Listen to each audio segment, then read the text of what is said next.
Hello everyone and welcome to my channel.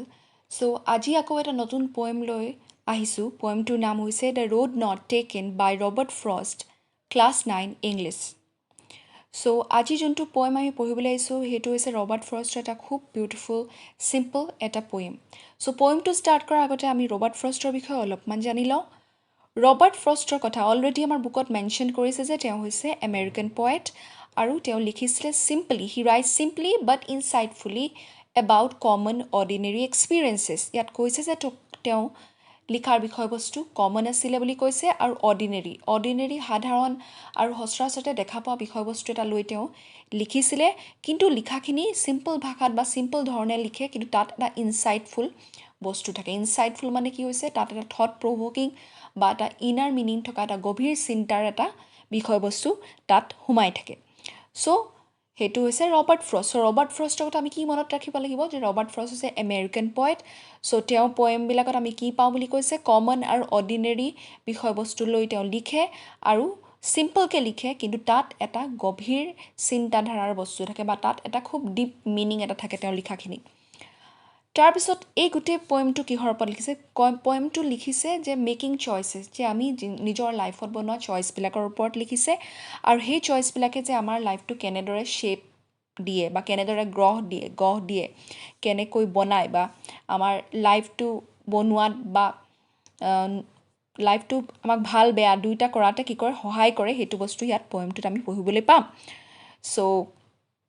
আহকচোন আমি প্ৰথমতে ভালদৰে ষ্টেঞ্জা গীতা পঢ়ি লওঁ আৰু তাৰ এক্সপ্লেনেশ্যন গীতা চাই লওঁ যে কেনেকৈ ধৰণে ইয়াত পয়েটে কিহৰ কথা ক'ব বিচাৰিছে বা পয়েটে ৰোড নট টেকেন আচলতে কি ৰাস্তাৰ কথা তাত কৈছে বা কিহৰ কথা কৈছে আহক আমি এতিয়া ভালদৰে পঢ়োঁ So first paragraph to Swata dia ase two roads diverge in a yellow wood and sorry I couldn't travel both and be one traveler long I stand and look down one as far as I could to where it bent in the undergrowth. So first line of this two roads diverge in a yellow wood. That means দুটা ৰাস্তা গৈছে দুটা ডাইৰেকশ্যনত গৈছে ডাইভাৰ্জ হৈছে ডাইভাৰ্জ মানে হৈছে division বা separate হোৱা বা দুটা বেলেগ ডাইৰেকশ্যনত যোৱা সো ইয়াত ডাইভাৰ্জ হৈ গৈছে বুলি কৈছে ইন এ য়েলো উড য়েলোটো ইয়াত কি বুজাইছে য়েলো হৈছে অটম ছিজনৰ কথা কৈছে যেতিয়া অটম ছিজন হয় তেতিয়া ট্ৰিজৰ লিভছবিলাক য়েলো কালাৰ হৈ যায় আৰু সেই তেনেকুৱা ধৰণৰ এটা হাবিৰ মাজেদি বা হাবিৰ ছাইডত ৰাস্তা এটা গৈছে যেটো ৰাস্তা কি কৈছে দুটা ৰাস্তা দুফালে গৈ আছে এণ্ড ছৰি আই কুডেণ্ট ট্ৰেভেল বোথ আৰু পয়েটে কৈছে যে মই ছৰি ফিল কৰিছোঁ মোৰ বেয়া লাগিছে কাৰণ মই দুটা ৰোডতে একেলগে দুটা ৰাস্তাত মই ট্ৰেভেল কৰিব নোৱাৰোঁ and be one traveller long I stood and look down as far as I could so be one traveller কেলৈ তেওঁ যাব নোৱাৰে তাৰ আৰু এটা ৰিজন আছে যে তেওঁ কৈছে যে মই ওৱান ট্ৰেভেলাৰ বুলি কৈছে মই অকলশৰীয়াকৈ আছোঁ আৰু being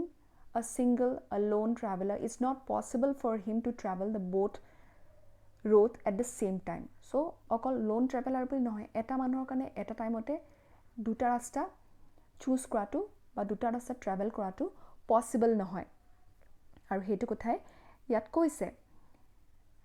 লং আই ষ্টুড আৰু হেতু কাৰণে তেওঁ কি কৰিছে বহুত দেৰি সেই ৰাস্তাটোত ৰৈ আছে and look down one as far as I could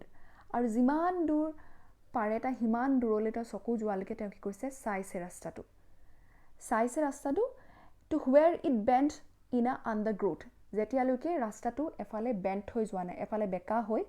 গছ গছনিৰ মাজত মিলি গৈছে আণ্ডাৰগ্ৰোথ মানে হৈছে যে স্মল বুশেছ এণ্ড প্লাণ্টছ যে ঘাঁহ গছ গছনি সাইডে সাইডে আছে গছৰ ৰাস্তাটোৰ কাষত সো তাত গৈ ৰাস্তাটো এফালে বেকা হৈ মিলি গৈছে আৰু সেইখিনিৰ পৰা তেওঁ আৰু ভিজনটো আগলৈ যোৱা নাই তেওঁ আগলৈ আৰু চাব নোৱাৰিছে সো যিমান পাৰে তেওঁ হিমান দূৰ চাইছে সো ইয়াত কি কৈছে যে দুটা ৰাস্তা আছে দুটা ৰাস্তা ডাইভাৰ্জ হৈ গৈছে দুটা ডাইৰেকশ্যনত গৈছে য়েলো উড আছে তাত আৰু পয়েটে নিজকে সৰি ফিল কৰিছে কেলে যে তেওঁ কৈছে যে মই ইয়াত খোজকাঢ়ি যাব নোৱাৰিম কাৰণ মই অকলে আহিছোঁ আৰু তেওঁ হেতু কাৰণে কি কৰিছে যে সেই কাৰণে আৰু এটা ডিসিজন লৈছে তেওঁ বহুত দেৰি ৰাত ৰৈ আছে কিহৰ কাৰণে যে তেওঁ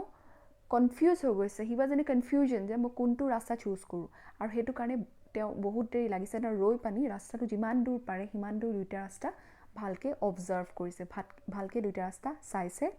যেতিয়ালৈকে ৰাস্তাটো বেন্ট হৈ বেলেগ এটা সাইডত গুচি যোৱা নাই বা বেলেগ এটা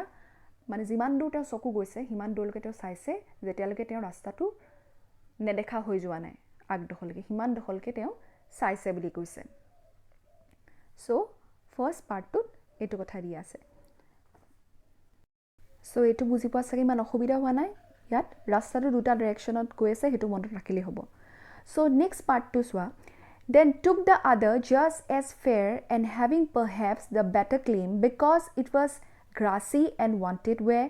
though as far that the passing there had warned them really about the same next stanzat কৈছে then took the other আৰু তেওঁ হেকত বহুত দেৰি ৰাপছত তেওঁ চাই পানি ডিসাইড কি কৰিলে যে 2 নম্বৰ পাৰ্টটো বা সেকেন্ড যোনটো ৰাস্তা আছিল হেতু তেওঁ চুজ কৰিলে just as fair কাৰণ হেতু তেওঁ দেখিবলৈ ফেয়াৰ মানে ভাল লাগিছে ঠিক ঠাক তেওঁ লাগিলে দুলো তেওঁ ভাবিছে হেতু ভাল বুলি আৰু হেতু হে কাৰণে তেওঁ চুজ কৰিলে and having perhaps a better claim মানে হৈছে যে তেওঁ ভাবিছে যে সেই ৰাস্তাটো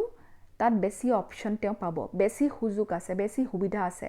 বা এনেকুৱা হপাৰ হেতু দেখিবলৈ তেওঁ বেছি আপীল কৰিছে বেছি তেওঁ হেতুৱে এট্ৰাক্ট কৰিব পাৰে বা বেছি টেম্পটিং যেন লাগিছে বেছি লোভনীয় লাগিছে কিবা ধৰণৰ বস্তু তেওঁ বেলেগ ধৰণৰ সুযোগ সুবিধা পাব তেওঁৰ কমফৰ্টেবল ফিল কৰিব বা তেনেকুৱা ধৰণৰ কিবা ভাবি তেওঁ সেই ৰাস্তাটো চুজ কৰিছে because it was grassy and wanted where আৰু এটা কথা হেতু চুজ কৰা তেওঁ কৈছে যে হেতু ৰাস্তা কি হৈছে গ্ৰাসি হৈ আছে যে তাত বহুত ঘাঁহ দেখি আছে and wanted where মানে হৈছে unused কোনেও ইউজ কৰা নাই বুলি কৈছে গ্ৰাসি মানে কি যে তাত ঘাঁহ গজি আছে যেতিয়া আমি কোনোবা এটা ৰাস্তা আমি যাওঁ তেতিয়া কি হয় আমাৰ ভৰিৰ খুজ পৰি তাত থকা ঘাঁহবিলাক অলপ হুমাই যায় বহি যায় কিন্তু তাত ঘাঁহ যেটো বেছিকৈ আছিল সো তেওঁ এটো অনুমান কৰিছে যে হি ৰাস্তাটো সগে কোনো যোৱা নাই আৰু তাৰ কাৰণে তেওঁ হি ৰাস্তাটো চুজ কৰি লৈছে though as for that the passing there had warned them really about the same কিন্তু সেকেন্ড লাইনটো দাত লাষ্টৰ লাইনটো তাত তেওঁ কি কৈছে যে কিন্তু অলপ দূৰ তেওঁ যেটা পাস কৰিলে তাত খুজ কাৰিলে গ'ল তেতিয়া তেওঁ কি লাগিছে যে দুইটা ৰাস্তা একেই লাগিছে তেওঁ এটো ৰাস্তাও তেওঁ চুজ কৰা ৰাস্তাটোৰ প্ৰথম ৰাস্তাটো নিচিনা একেইটো লাগিছে দ্যাট মিন্স তেওঁ সাগে দুইটা ৰাস্তা একেই আছিল বুলি তেতিয়া সেই সময়ত তেওঁ ধৰিব পাৰিছে সেকেন্ড ৰাস্তাটো তেওঁ কিয় চুজ কৰিছিলে তাত বেটাৰ অপৰচুনিটি আছিল বুলি আৰু তাত গ্ৰাস আছিল আৰু কোনো খুজ কৰা নাই বুলি কৰিছিলে কিন্তু এতিয়া দেখিছে দুইটা ৰাস্তা একেই সো তাৰ পিছত কি হয় and both that morning equally lay in leaves no help and both that morning equally lay in leaves no step had trodden black oh I kept the first for another day so tar pisot third stanza তেওঁ কি কৈছে and both that morning equally lay tar pisot কৈছে ৰাতিপুৱা যদি আমি ৰাস্তাটো চাও দুইটা আমি যদি ৰাস্তা আমি ভালকে অবজাৰ্ভ কৰো ভালকে আমি লক্ষ্য কৰো তেতিয়া হলে আমি কি দেখিম যে দুইটা ৰাস্তা একেই বুলি কৈছে in leaves no step had trodden black বুলি কৈছে যে তাত যোনবিলাক ৰাস্তা অলৰেডি ফাৰ্স্ট লাইনতে কোৱা হৈছে অটম সিজন হৈ আছে অটম সিজনত কি হয় যে গছৰ পাতবিলাক হৰি যায় পকি যায় হৰি যায় ইয়েলো কালাৰ হৈ যায় সো তাত কি হৈছে ৰাস্তাটো যেহেতু জংঘলৰ মাজত আছিল ৰাস্তাৰ সাইডে সাইডে বহুত গছ আছিল গছবিলাকৰ পাতবিলাক হৰি পৰি আছিল আৰু তেওঁ কৈছে যে তাত থকা কিন্তু গছৰ পাতবিলাক ট্ৰডেন ব্লেক হোৱা নাই ট্ৰডেন ব্লেক মানে কি হৈছে যেতিয়া আমি হুকান পাতত খুজ কাৰো বা খুজ পেলাও তেতিয়া কি হয় যে হেবিলাক ক্ৰাশ হৈ যায় ভাগি যায় বা নহলে কলা পৰি যায় মানুহৰ খুজ পৰিলে কিন্তু তেওঁ কৈছে যে তাত তেনেকুৱা ধৰণৰ কোনো দেখা নাই গছ মানে ট্ৰডেন ব্লেক হোৱা তেনেকুৱা ধৰণৰ কলা হৈ থকা বা তেনেকুৱা ধৰণে ক্ৰাশ হৈ থকা তেওঁ দেখা পোৱা নাছিল oh I kept the first for another day আৰু তেওঁ কৈছে মই যোনটো প্ৰথম ৰাস্তাটো যোনটো প্ৰথম পাথটো মই চুজ নকৰিলো হেতু মই বেলেগ এদিনৰ কাৰণে এৰি দিছো যে মই বেলেগ এদিন আহিম আৰু বেলেগ এদিন আহি মই হেতু ৰাস্তা চুজ কৰিলম আৰু হেতু ৰাস্তা দি মই তেতিয়া ট্ৰাভেল কৰিম yet knowing how way leads on to way I doubted if I should ever come back yet knowing কিন্তু তেওঁ কৈছে যদিও মই জানো যে এটা ৰাস্তাই আমাক কেনেকৈনো এটো ৰাস্তালৈ আনিব তেওঁ কৈছে যে মই যেহেতু সেকেন্ড ৰাস্তাটো চুজ কৰিলো এটা সেকেন্ড ৰাস্তাটো তেওঁ কোলে লৈ যায় তেওঁ নাজানে তেওঁ যেহেতু দুইটা ৰাস্তাই তেওঁ কাৰণে অচিনাকি তেওঁ সেকেন্ড ৰাস্তাটো তেওঁ কোলে লৈ যাব আৰু ক'ত তেওঁ ওলাবগে ক'ত পাবগে তেওঁ হেতু নাজানে কিন্তু তেওঁ এটা কথা জানে যে এটা ৰাস্তাদি গৈ হেতু আকৌ বেলেগ এটা ৰাস্তাত লগ খাব বেলেগ এটা ৰাস্তা আৰু এটা ৰাস্তা লগ খাব সো তেনেকে তেওঁ গৈ থাকিব সো হেতু কাৰণে কি কৰিছে তো লাষ্টৰ লাইনটো আকৌ কৈছে I doubted if I should ever come back সো হেতু কাৰণে তেওঁ কৈছে মোৰ ডাউট আছে যে মই এই ৰাস্তাটোলৈ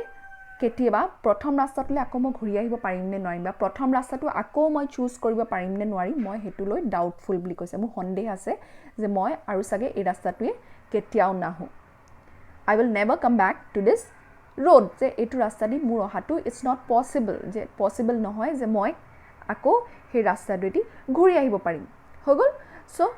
থাৰ্ড ষ্টেঞ্জাৰটো কি ক'লে যে ৰাতিপুৱা দুটা ৰাস্তা একে দেখি আৰু দুটা ৰাস্তাত কি দেখিছে কেলে একে দেখিছে বুলি কৈছে যে তাত কোনো মানুহৰ ভৰি খুজ পৰা নাই যেন লাগিছে কাৰণ তাত থকা লিভছ বিলাক ব্ল্যাক হৈ যোৱা নাই ক্ৰাশ হৈ যোৱা নাই আৰু সো তেওঁ হেতু কাৰণে ডিসাইড কৰিছে ইটো ৰাস্তাও যেতিয়া একে আছিল তেতিয়া হলে মই এটা কি কৰিম কাম যে মই আকৌ বেলেগ এদিন যেতিয়া আহিম তেতিয়া মই ইটো ৰাস্তা চুজ কৰিম তেতিয়া মই ইটো ৰাস্তাই দি যাম মানে ফাৰ্স্ট ৰাস্তাটো মই চুজ কৰিম যেটোত মই আজি যোৱা নাই কিন্তু আকৌ তেওঁ মনত ডাউট হৈছিলে যে মই সাগে হেতু ৰাস্তা দি যাব নোৱাৰিম সো হৈ গল সো ইট ইজ লাষ্ট ষ্টেঞ্জাৰটোত কি কৈছে I shall be telling this with a shy somewhere ages hence two roads diverge in a wood and I took the one less traveled by and that has made all the difference so lastor ষ্টেঞ্জাৰটোত কৈছে I shall be telling this with a shy মানে কি হৈছে shy মানে হৈছে এটা deep breath বা গভীৰ এটা উশাহ লৈ লৈছে বা গভীৰভাৱে তেওঁ কি কৈছে নিশ্বাস বা হুমুনিয়া কাহি হ'ব পায় তেনেকুৱা উশাহ এটা তেওঁ লৈ লৈছে লৈ লোৱাৰ পিছত তেওঁ কি কৈছে somewhere ages hence যে মই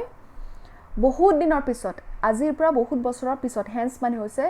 he is talking about his future যে মই ভৱিষ্যতে কি হ'ব মই কেতিয়াবা বহুত বছৰৰ পিছত মই কি কম বুলি কৈছে যে two roads diverge in a wood যে দুটা ৰাস্তা গৈছিলে হাবিৰ মাজত দুটা ৰাস্তা দুফালে ডাইভাৰ্জ হৈ দুটা ডাইৰেকশনত গৈছিলে and I took the one less traveled by কিন্তু মই চুজ কোনটো কৰিলো যেটো less travel যত কোনো মানুহে যোৱা নাই বা যোনটো খুব কম মানুহে চুজ কৰিছে সেই ৰাস্তাটো মই চুজ কৰিলো and that has made all the difference আৰু এটোৱে মোৰ লাইফত এতিয়া মই যত উপস্থিত আছো এতিয়া মই যি কৰি আছো হেইটোৰ গুটেটো ক্ৰেডিট হেইটোৰ গুটেখিনি তেওঁ কি কৈছে তাৰ গুটেখিনি বস্তুৰ কাৰণে ক্ৰেডিট কাক দিছে যে হেই ৰাস্তাটো কাৰণে আজি মই এইখিনি জেগাত পালোহি বা মোৰ লাইফত যি চেঞ্জেস আহিলে মই যি কৰিলো হেই ৰাস্তাটোত হেই দিনাখনি মই চুজ কৰাৰ কাৰণে হল সো এটোই আছিল পোয়েমটো ৰবাৰ্ট ফ্ৰষ্টৰ